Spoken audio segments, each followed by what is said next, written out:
In order to avenge her dead daughter, the teacher mixed HIV-infected blood into the students' milk. After the students finished drinking the milk, she closed the classroom door and began what would be her final lesson as their teacher. She told the students that she had already resigned, but before leaving, she wanted to tell them the story of her daughter. Several years ago, Yuko became pregnant, but at that time her fiancé was suddenly diagnosed with HIV. Later, the fiancé called off the engagement and was admitted to the hospital. She gave birth to a healthy daughter and became a single mother. Over the years, Yuko raised her daughter Manami on her own, and although life was difficult, it was still filled with enough happiness and joy. After that, Manami began attending kindergarten. Because Yuko got off work late, she could only entrust her daughter to Mrs. Takanaka, who lived next to the school. However, some time ago Mrs. Takanaka was hospitalized due to illness, so Yuko had no choice but to let Manami stay in the school infirmary before picking her up early. One Wednesday a month ago,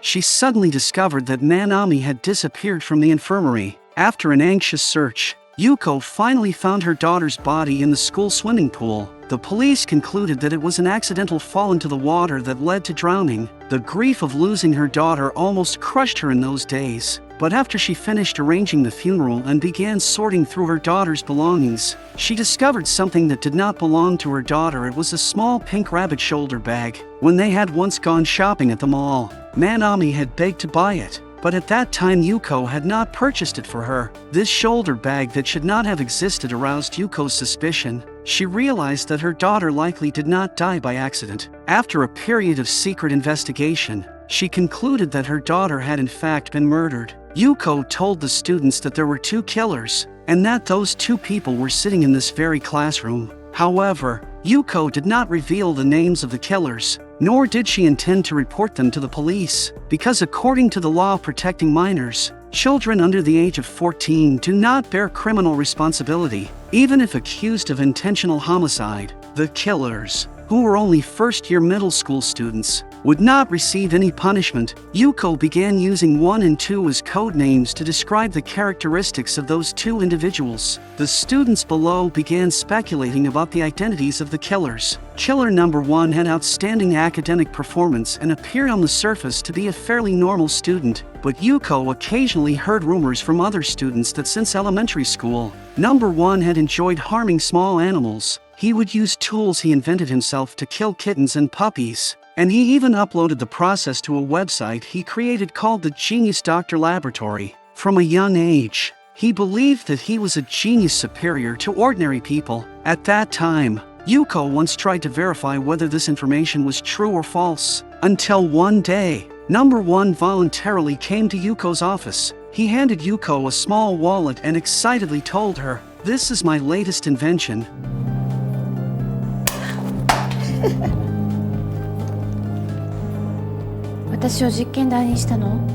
What number 1 had expected was praise from his teacher, but what he received instead was Yuko's criticism of his cruelty toward animals. So with his expectations shattered, before leaving he suddenly said something to Yuko that carried an unclear meaning. ポチン。何？先生には聞こえない。大切なものが。That wallet, which could deliver an electric shock, was later packaged by Killer Number 1 as an anti-theft wallet. Killer Number 1 entered the anti-theft wallet into a middle school science competition and even won the Outstanding Invention Award. After Yuko finished speaking, the students had already understood that Killer Number 1 was Shuya, the top student in the class, because Shuya had always ranked first in the class, and he was the only one who had ever won a national science competition award. After discovering that pink rabbit shoulder bag, Yuko took it to confront Shuya. She had thought Shuya would be afraid, but what he did next was completely unexpected. なんてね。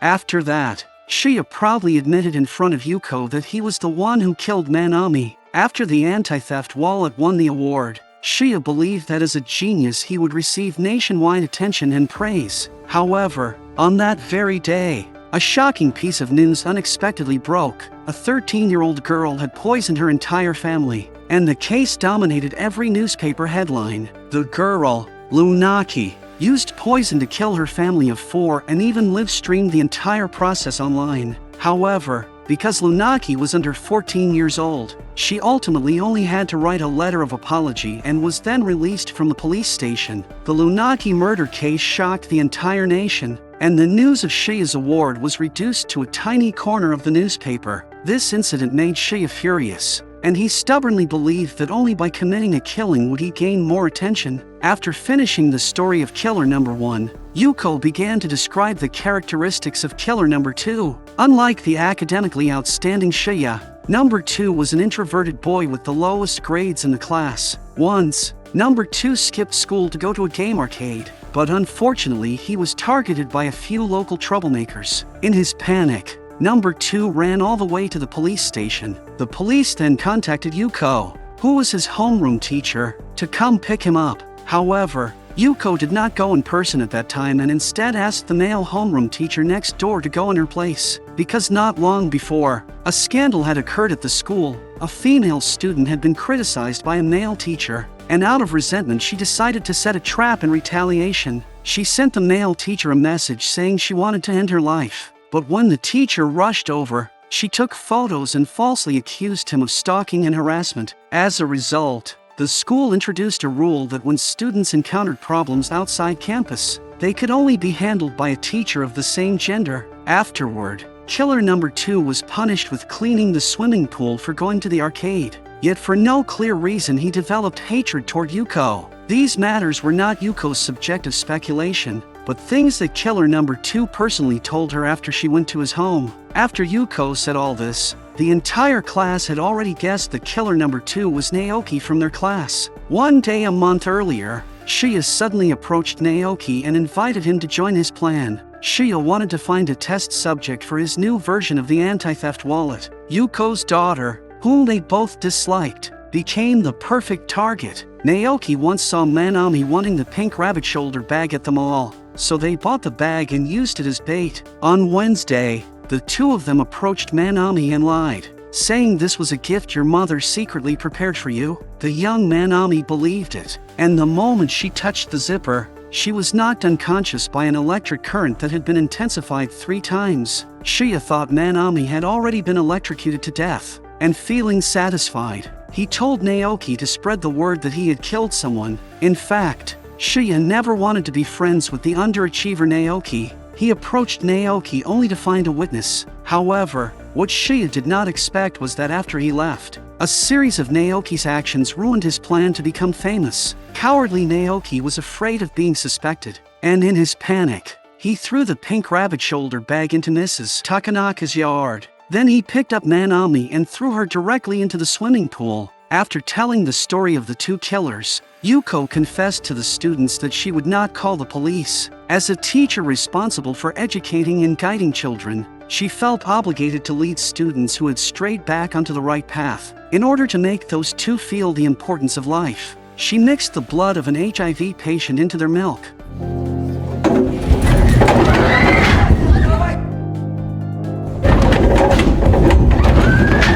ぜひ2、3ヶ月後、血液検査を受けてみてください。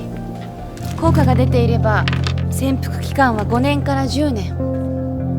命の重さを実感し、犯した罪を反省するには十分な時間だと思います。After finishing her final lesson for the students, Yuko, who had already resigned, disappeared from the school. Afterward, the school began a 1-month spring break. When the spring break ended, the students returned to school and resumed classes. After the new semester began, Naoki never came back to school, while Shuya sat by the window as if nothing had happened. The new homeroom teacher, Mr. Terada, was a passionate young man with an outgoing personality who genuinely wanted to bond with his students. As time passed, Terada grew closer and closer to the students. With sincere enthusiasm, he wanted to resolve the issue of Naoki's long-term absence. However, when he asked about Naoki's situation, the entire class chose to remain silent, because during spring break, All the students had received an anonymous message stating that anyone who dared to reveal what had happened before would be labeled as the third killer and face retaliation. So no one in the class told the school or their parents, and the matter of the two killers became a shared secret among them. Unaware of the truth, Terada simply believed that Naoki was suffering from school refusal. He decided to use the warmth of the class to help Naoki return to campus. He asked the students to take turns photocopying their notes, and then he and the class president Mizuki personally delivered them. Naoki's mother, Shimomura, received them warmly and even praised Terada for being far better than the previous homeroom teacher, saying that Yuko had only cared about her own daughter, and if she had been as responsible as you, things would have been different. From beginning to end of this home visit, neither Terada nor Mizuki saw Naoki. After the two of them left, Shimomura took the photocopied notes upstairs, but the current Naoki had developed a severe psychological disorder. He believed he must have been infected with HIV and therefore strongly resisted any contact with the outside world. He withdrew into himself and was covered in filth, and anything he touched he believed was contaminated with the virus. Seeing her son in this state, Shimomura's hatred toward Yuko grew stronger and stronger, because if it had not been for Yuko's sudden home visit before, her precious son would not have become like this. More than a month ago. 何もかもあの女のせいだ。優しかった直樹がこんなことに。Yuko had come to Shimomura's house. Naoki personally admitted in front of both of them that he had participated in the killing of Nanami. At that time, Shimomura kept saying how pitiful it was, but the one she pitied was not the dead Nanami. She pitied her son for being used by someone else. She always believed that her son had simply made the wrong friend, and that Manami's death was merely an unintended accident caused by her son. On the other side, the killer Shuya gradually became the target of bullying by the entire class. They wrote insulting words all over Shuya's textbooks and stuffed garbage into his locker. The students could not understand why a killer could still walk free, and bullying Shuya was the only justice they felt they could carry out. They even created a ranking chart, and the more times someone bullied Shuya, the higher they ranked on the list. One day, Terada suggested that everyone create handwritten posters to encourage Naoki. At that moment, the class beauty suddenly realized this was the perfect opportunity to punish Naoki. Afterward, the students wrote words of encouragement on the posters, and this seemingly warm artwork filled with class friendship was delivered to Shimomura. However, Shimomura did not let Terada enter the house, because whenever Naoki learned that a teacher had come for a visit, he would lose control emotionally and act wildly at home. The delivered poster was framed and hung on the wall by Shimomura, but she suddenly discovered an acrostic message hidden within it.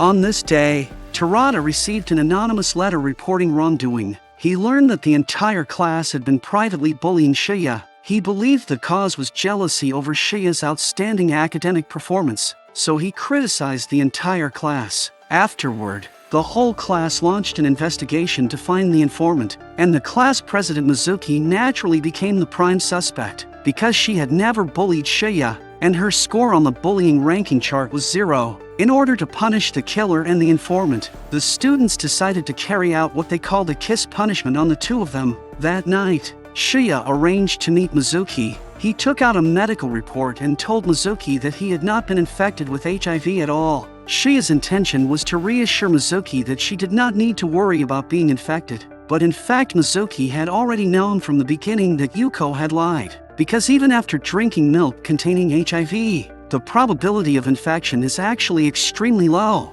After this so-called kiss punishment incident, the distance between the two of them strangely grew much closer. In fact, class president Mizuki was not truly the model student she appeared to be. On her wrist, there was a tattoo representing the girl Unaki. In truth, she admired the girl who had poisoned her entire family. She and Shuya often spent time together after school. and the two who longed for wrongdoing formed a mutual path toward each other. As her interactions with Shuya became more frequent, Mizuki eventually learned Shuya's secret. Shuya's mother was once a promising scholar in electronic engineering, while in his eyes his father was merely an ordinary appliance shop owner. After marriage, his mother resigned to become a full-time housewife, but before long she regretted it. She believed that marriage and childbirth had prevented her from continuing her scientific research, and she vented all her resentment onto Shuya. In the end, his father could no longer endure it and chose to divorce. His mother returned to the laboratory with satisfaction and continued her career as a scholar. When she left,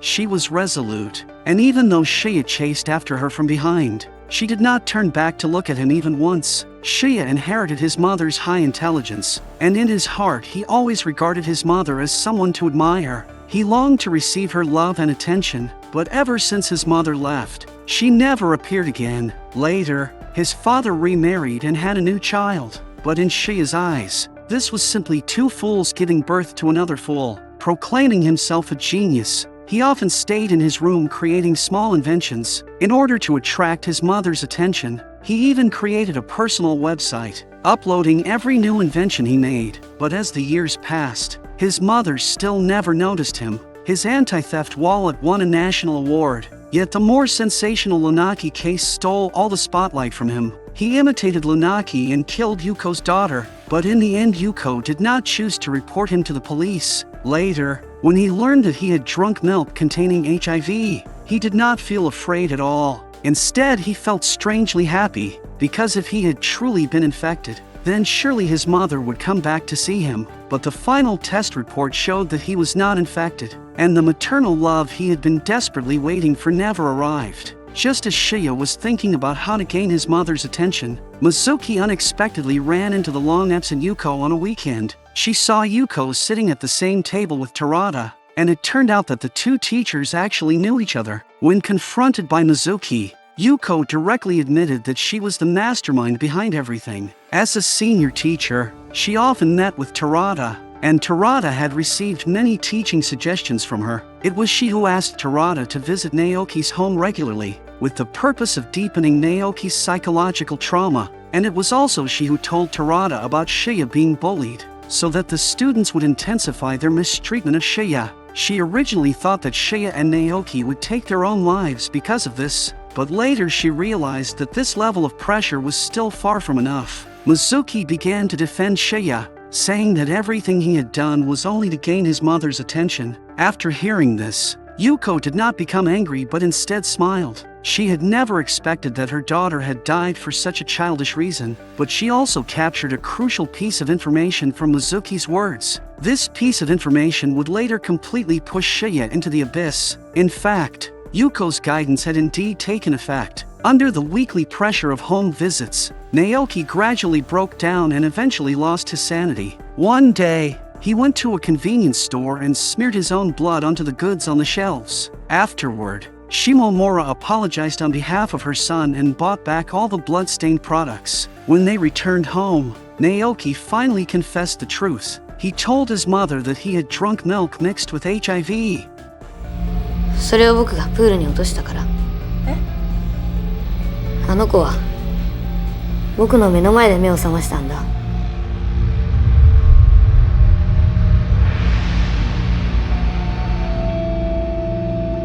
After learning the truth from Naoki, Shimomura, who had always doted on her son, fell into complete despair. The obedient and kind son in her eyes was in fact a thorough monster, so she took a kitchen knife and went upstairs, intending to end the life of the child she had given birth to, but in the end she could not bring herself to do it, and instead the mentally unstable Naoki seized the knife and killed her at home. This matricide quickly shocked the entire society, but at the same time it also aroused Shuya's jealousy and anger. He could not accept that the cowardly Naoki had become infamous before him, and he mocked Naoki and Lunaki as cowards who only dared to harm their own families. Hearing her idol Lunaki being insulted, Mizuki fought back, saying, "You are not any better."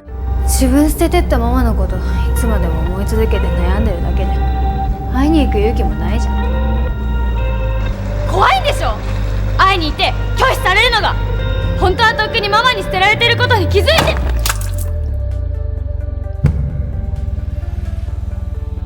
On the day after Shuya killed Mizuki, his website suddenly received a new message. The content of the message was his mother's address and phone number. Shuya was overjoyed and believed that his mother had finally noticed him. Filled with anticipation, he brought all the inventions he had created over the years, planning to personally show them to his mother. But when he arrived at his mother's office, he discovered that she was not there at all. From his mother's colleague, Shuya learned that she had remarried, and that she was currently on leave, honeymooning with her new husband. At that moment, he realized that his mother had never truly cared about him, and that all his longing had been nothing but wishful thinking. Shuya ran out of the office in tears, but he did not notice that everything had been watched by Yuko from the shadows. Overwhelmed by grief and anger, Shuya suddenly came up with what he believed was a perfect plan. He hid a homemade bomb in the school auditorium, intending to detonate it during the final ceremony and perish together with everyone in the school.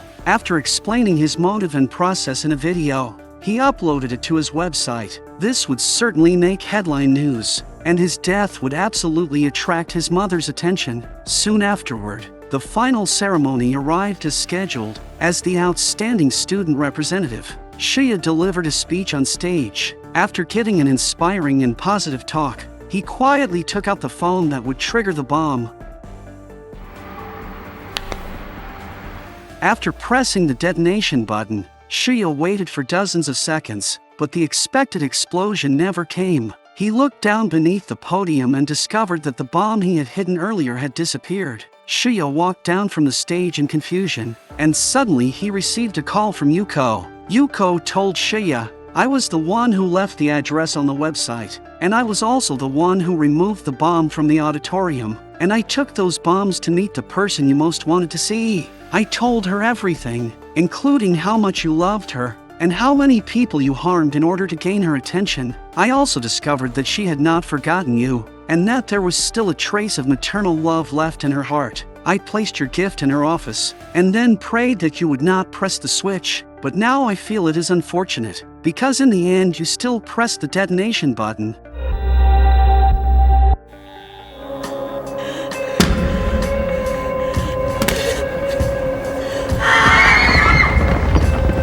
At the end of the story, Yuko slowly walked into the auditorium and stood in front of Shuya. She had once experienced the pain of losing her daughter, and now the killer had truly felt the same pain. Only at this moment did she finally complete her revenge against the devil. あなたの更生の第一歩が始まるんです。